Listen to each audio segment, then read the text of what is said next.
గ్రామీ అనే అవార్డ్ ఇప్పటి వరకు ఇండియా నుంచి సింగింగ్ కేటగిరీలో ఎవరు తీసుకోలేదు. అవును. సో గ్లోబల్ మ్యూజిక్ కేటగిరీలో నేను అవార్డ్ సాధించాలని నేను చాలా కష్టపడుతున్నాను. ఎప్పుడు ఇస్తారు, ఏ టైంలో వస్తుంది అది? బేసిక్గా మనం నెక్స్ట్ ఇయర్ నామినేషన్స్కి వాళ్ళు కన్సిడర్ చేస్తే, నామినేషన్స్లో పడితే విన్ అనేది వస్తుందా రాదా అనేది మనకి 2025లో తెలుస్తుంది. It's a very long process అన్నమాట. అంటే దాంట్లో గ్రామీ అవార్డు ఇవ్వాలంటే ఒక పాటకి ఇస్తారా లేకపోతే మన వర్క్కి ఇస్తారా? ఒక ఆల్బమ్లో నేను 10 సాంగ్స్ చేస్తున్నాను. సో ఆ 10 సాంగ్స్లో ఒక సాంగ్ అయినా క్లిక్ అవ్వచ్చు. అన్ని ఇంగ్లీషేనా? అన్ని ఇంగ్లీషే with Telugu like Indian elements. So దానికి గాను నేను ఇండియన్ గవర్నమెంట్ సపోర్ట్ కూడా నేను అప్రోచ్ అవుతున్నాను. I'm hoping for the best. ఎంతవరకు వర్కౌట్ అవుతుంది అది వస్తే ఫస్ట్ టైం ఇది రికార్డ్ అవుతుంది. ఎగ్జాక్ట్లీ, అవును. అంటే ఎవరికి ఆలోచన లేదు మనం గ్రామీ సంపాదిద్దాము అక్కడ అనేది ఆలోచన కూడా ఎవరికి లేదు. అంటే మనకు తెలీదు. నాకు నా సర్కిల్లో మాత్రం ఎవరికి ఈ ఆలోచన రాలేదు. అదే వేరే సింగర్స్తో వాళ్ళతో సంబంధాలు ఉన్నాయా? మంగ్లీ అక్క నాకు షీఈ్ లైక్ మై ఫ్యామిలీ. చాలా క్లోజ్గా ఉంటాము. ఎప్పుడు పరిచయం మంగ్లీతో? 2019-20 ఆ టైం నుంచి బాగా తెలుసు. తను ఏమంటారు నీ వాయిస్ విని? తనకి చాలా ఇష్టం, అందరికీ చెప్తూ ఉంటారు. అంటే ఒక కొంత ఈగో కూడా లేకుండా ఉన్న తోటి సింగర్స్లో అంటే she's the only one. Mangli అక్క ఈజ్ ది ఓన్లీ వన్. కొంత ఈగో కూడా ఉండదు. అంటే వేరే వాళ్ళకి చాలా బాగా పాడుతుంది అని చెప్పే అది ఉండదు. సాధారణంగా సింగర్స్ ఉండదు, నాకు పోటీ అని ఫీల్ అవుతూ ఉంటారు. పైగా మీ ఇద్దరికి దగ్గరగా ఉంది వాయిస్ కూడా. అవును, షీఈ్ సో స్వీట్. ఆ విషయంలో షీఈ్ వెరీ గుడ్. మరి ఫోక్ సాంగ్స్ పరంగా బాగా పేరు తెచ్చిన ఇంక పాటలు ఇంకేమున్నాయి? బావ పాట ఒకటి నేను పాడాను. అది ఒకసారి. అది నాకు లిరిక్స్ పెద్దగా నాకు తెలియదు. నేను చాలా కష్టపడ్డాను. ఇన్ఫాక్ట్ ఫస్ట్ ఫోక్ సాంగ్ కి కూడా నేను పాడడానికి చాలా కష్టపడ్డాను. బికాజ్ ఊరి తెలంగాణ వేరు, ఆ భాష వేరే ఉంటుంది, మనం మాట్లాడే తెలంగాణ వేరే ఉంటుంది.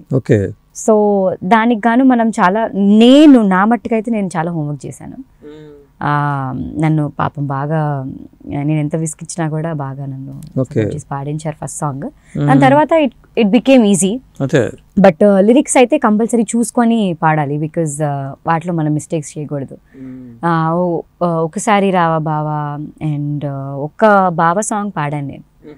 ఆ బావ సాంగ్ తర్వాత పేరు గుర్తు రావట్లేదు నాకు, ఐఎమ్ సో సారీ. ఆ బావ సాంగ్ తర్వాత ఒక 70 సాంగ్స్ ఓన్లీ బావ గురించి పాడుంటాను. చాలా మంది అప్రోచ్ అయ్యారు ఆ హిట్ తర్వాత. యాడవున్నవో వెన్నెల బావ సాంగ్. యాడవున్నవో వెన్నెల బావ దేంట్లో ఉంది అది? అది యూట్యూబ్ లో ఉంటుంది. అంటే నీ సొంత ఛానల్లోనా? లేదు, I don't have a channel.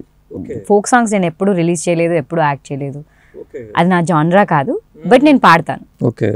మరి డివోషనల్ పరంగా చూసుకుంటే? డివోషనల్ కూడా చాలా పాడున్నాను. ఇది జస్ట్ ఇదే దీనికే నేను అని ఏం లేదు.